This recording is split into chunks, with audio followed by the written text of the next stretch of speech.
Alright, sind liebe Leute und damit ein herzliches Willkommen zu einem Shakes and Fidget Video mit mir, eurem Basti. Einen schönen Sonntag wünsche ich euch und heute haben wir mal ein Thema, das, ja, ist interessant zu bereden, würde ich sagen, denn es betrifft ein Spielfeature, was es laut meinen Informationen schon immer im Spiel gegeben hat.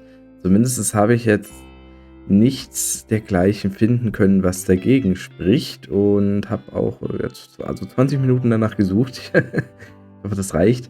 Parallel werden wir auf S41 einfach nur ein bisschen Alu spielen, denn damit hat es nämlich auch was zu tun. Es geht um die Umweltprämie, beziehungsweise das Leasing. Ja. Für die, die es nicht wissen, Umweltprämie bedeutet, wenn man sich für das 50% Mount entscheidet, ja, greifen Drache oder halt Drache, je nachdem welches Volk ihr habt, bekommt man, wenn man sich dieses Reittier holt, für 25 Pilze, 14 Tage das Reittier und eine Umweltprämie.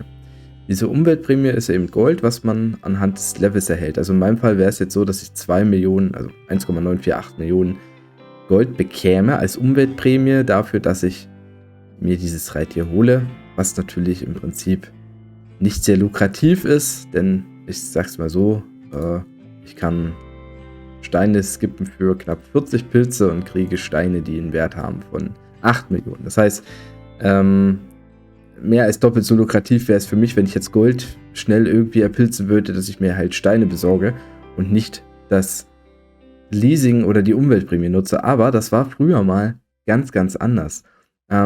Viele von euch, die auch sehr viel früher gespielt haben, also ich sag mal in den Jahren 2011, 2012, 2013, 2014, die gepilzt haben, für die ist die Umweltprämie relativ interessant gewesen. Ich weiß gar nicht, was für ein Level habe ich denn hier? Ja, schauen wir mal auf diesen Server hier. Was ist das für ein Server? Ich weiß es gar nicht. Ja, gerade zum Serverstart war es so gewesen, dass man früher dieses Feature genutzt hat, um sich von den normalen Pilzern zu unterscheiden. Das heißt, die Hardcore-Pilzer, man hatte ja keine Festung, man hatte keine Pets, man hatte keine Unterwelt, man konnte nichts freischalten, um irgendwie besser in den Dungeons noch zurechtzukommen. Man hatte nur ein Epic-Event im Prinzip. Und dann hat man eben versucht, durch das Leasing so viel Gold zu scheffeln, dass man wiederum sich nochmal neu ausrüsten konnte, um dann nochmal einen Dungeon zu schaffen.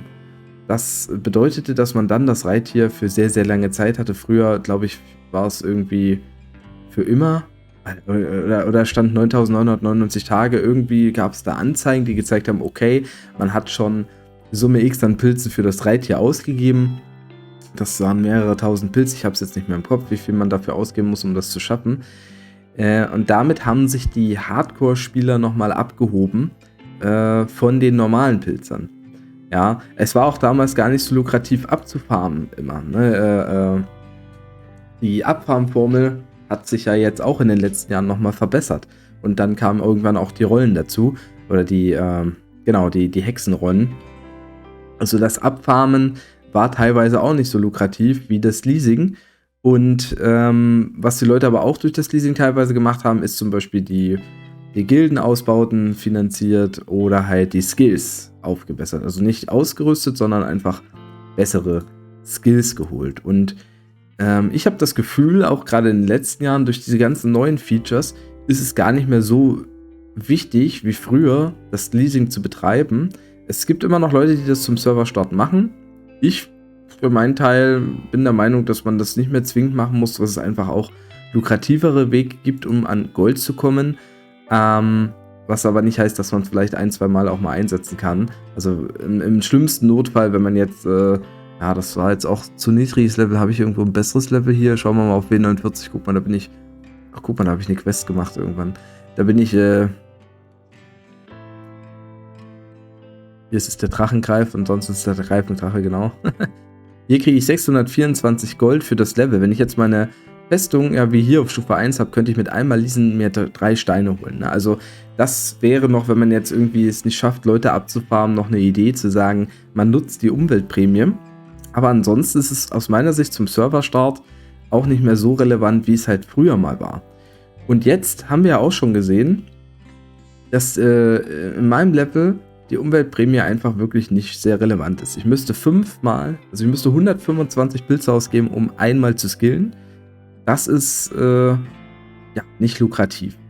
Und die Entwickler haben sich eigentlich ursprünglich auch gar nicht so viel Gedanken gemacht zu dem Thema. Es sollte wahrscheinlich zum Serverstart genutzt werden oder einen Anreiz bieten, um zu pilzen.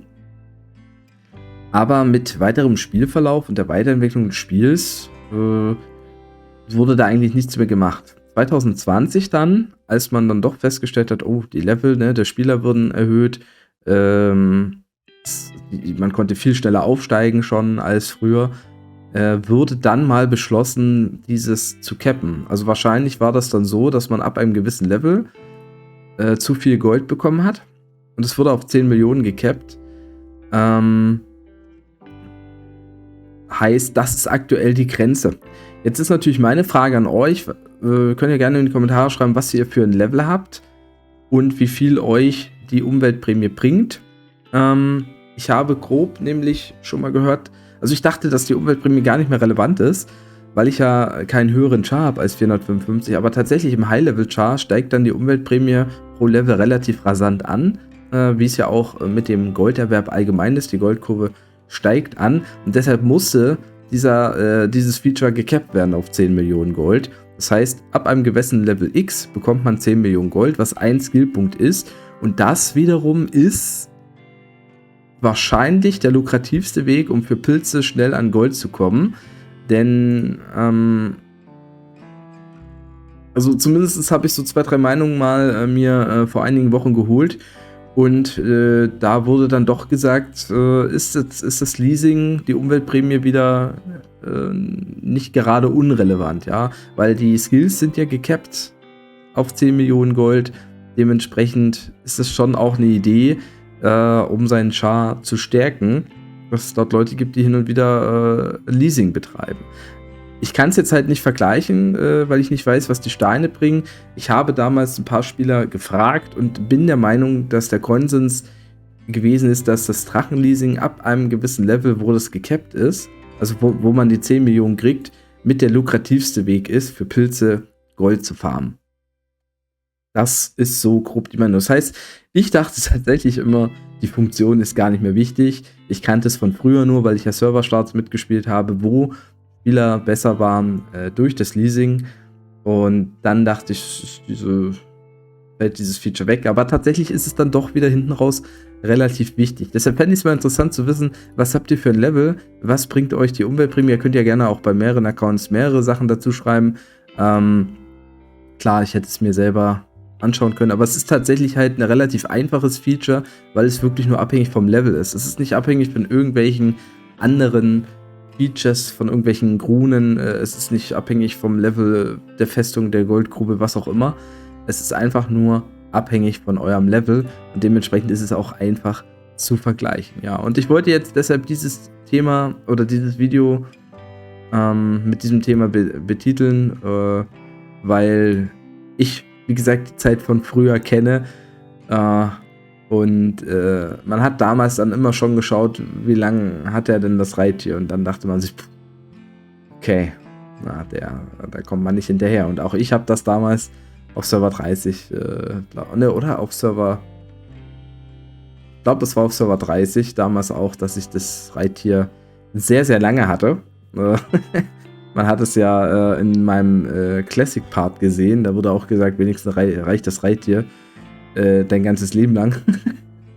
Also, ja, so kann sich das verändern, ja. Also, wie gesagt, es kann sicherlich auch heutzutage Spieler geben, die zum Serverstart da auch das Leasing betreiben, aber es gibt meines Erachtens nach lukrativere Wege, an Gold zu kommen. Nicht zuletzt, vielleicht durch die Edelsteinmine sogar, muss man mal überlegen, je nachdem, was man für ein Level hat. Ja, das könnte man mal relativieren. Und ist natürlich dann auch immer abhängig vom Arbeiterquartier, denn wie lange die Suche dauert, ist natürlich abhängig von der Mine. Wenn die Edelsteinmine auf Stufe 1 ist, dauert die Suche natürlich nicht so lange. Und wenn das Arbeiterquartier aufgebaut ist, auf Stufe 10 zum Beispiel, dauert die Suche auch nochmal kürzer, als wenn das Arbeiterquartier auf 1 ist. Und dementsprechend, je kürzer die Suche, desto weniger Pilze muss man für Skippen ausgeben. Ich glaube, ein Pilz für 10 Minuten. Kommt es hin?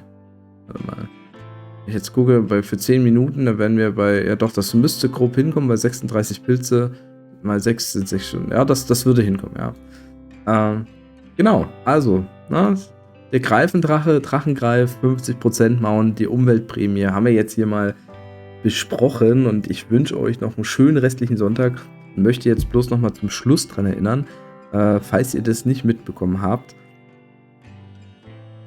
Im letzten Video, der Part war auf Englisch, da geht es um W53 und dass ich dort eine Players to Watch machen würde. Das war wahrscheinlich zwar auch in Englisch, aber wenn ihr da Bock drauf habt, solltet ihr in dem Video auch auf jeden Fall nochmal ein Like dalassen. Aber ihr sollt ja eh mal liken, von daher ist das eigentlich selbstredend. Also, das war's dann erstmal von mir. Haut rein, macht Tschüss, Servus, euer Basti.